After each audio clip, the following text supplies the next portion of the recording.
আসসালামু আলাইকুম বন্ধুরা। তো আজকে চলে এলাম খুবই গুরুত্বপূর্ণ একটি আপডেট নিয়ে। তো এটা নিয়ে আমি ভিডিও তৈরি করতে চাচ্ছিলাম। তো এই জন্য চলে এলাম। সারা দেশে তোমরা হয়তো এখনো অনেকে জানো না, সারা দেশে কোটা আন্দোলনের কারণে কিন্তু স্কুল এবং কলেজ বন্ধ ঘোষণা করেছে। তো যেহেতু আমার অনেক শিক্ষার্থী আমার সাথে অনলাইনে যুক্ত রয়েছে, তাই অবশ্যই আমি তোমাদেরকে বিষয়টি জানিয়ে দিচ্ছি যে সারা দেশে যে অনির্দিষ্টকালের জন্য বিশ্ববিদ্যালয় বলো, কলেজ বলো, যেগুলো বন্ধ ঘোষণা করেছে, এখন কি করবে?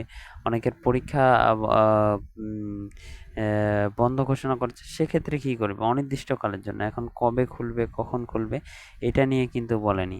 এখন অনেকেরই প্রশ্ন হচ্ছে, ভাইয়া ভর্তি কার্যক্রম কি তাহলে আমাদের বন্ধ থাকবে, বা ভর্তি কার্যক্রম কি তাহলে চলবে না? তোমরা একটু দয়া করে কলেজ কর্তৃপক্ষের সাথে কথা বলে নেবে, বা কলেজে কোনো কারণে গিয়ে খোঁজ খবর নিয়ে ভর্তি নিচ্ছে কিনা বা ভর্তি কার্যক্রম বন্ধ আছে কিনা, এই সকল বিষয় নিয়ে তোমরা একটু খোঁজ নেবে।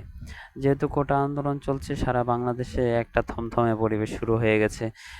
অনির্দিষ্টকালের জন্য এখন বলা যাচ্ছে না যে কবে খুলবে কলেজগুলো, স্কুল কলেজগুলো, যেহেতু অনির্দিষ্টকালের জন্য বন্ধ ঘোষণা করা হয়েছে। তো এটা নিয়ে খোলা স্কুল বা কলেজ যদি খোলা হয়, তাহলে সেটা কিন্তু অতি তাড়াতাড়ি তারা আবার নোটিশ প্রেরণ করে দেবে যে স্কুল কলেজ খুলছে।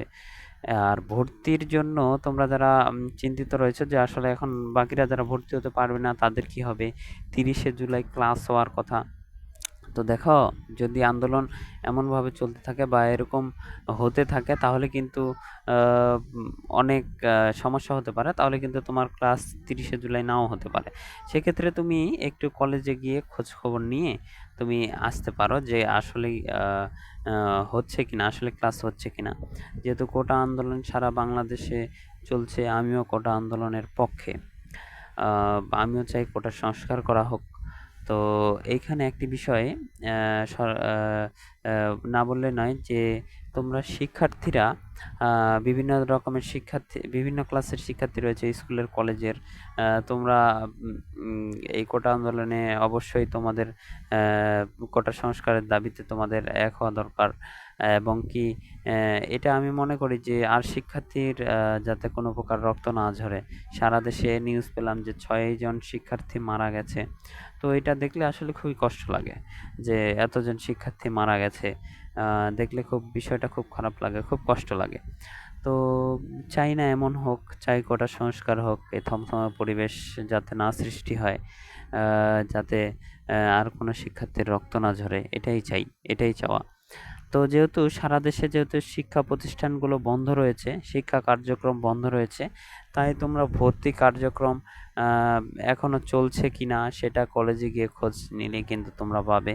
এবং এখানে একটি বিষয় আমি বলবো যে এইচএসসি পরীক্ষাও কিন্তু স্থগিত ঘোষণা করা হয়েছে।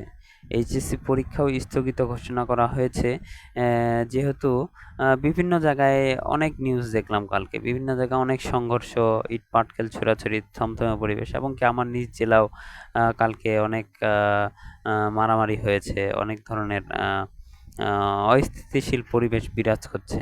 তো এই বিষয়গুলো দেখে নিজেকে খুব খারাপ লাগে। তো তোমরা যারা এইচএসসি পরীক্ষার্থী রয়েছে, এইচএসসি পরীক্ষার প্রিপারেশন নিচ্ছ, তোমরা কিন্তু প্রিপারেশনে কোনো প্রভাব পড়তে দিও না। তোমরা ভালোভাবে প্রিপারেশন নেবে।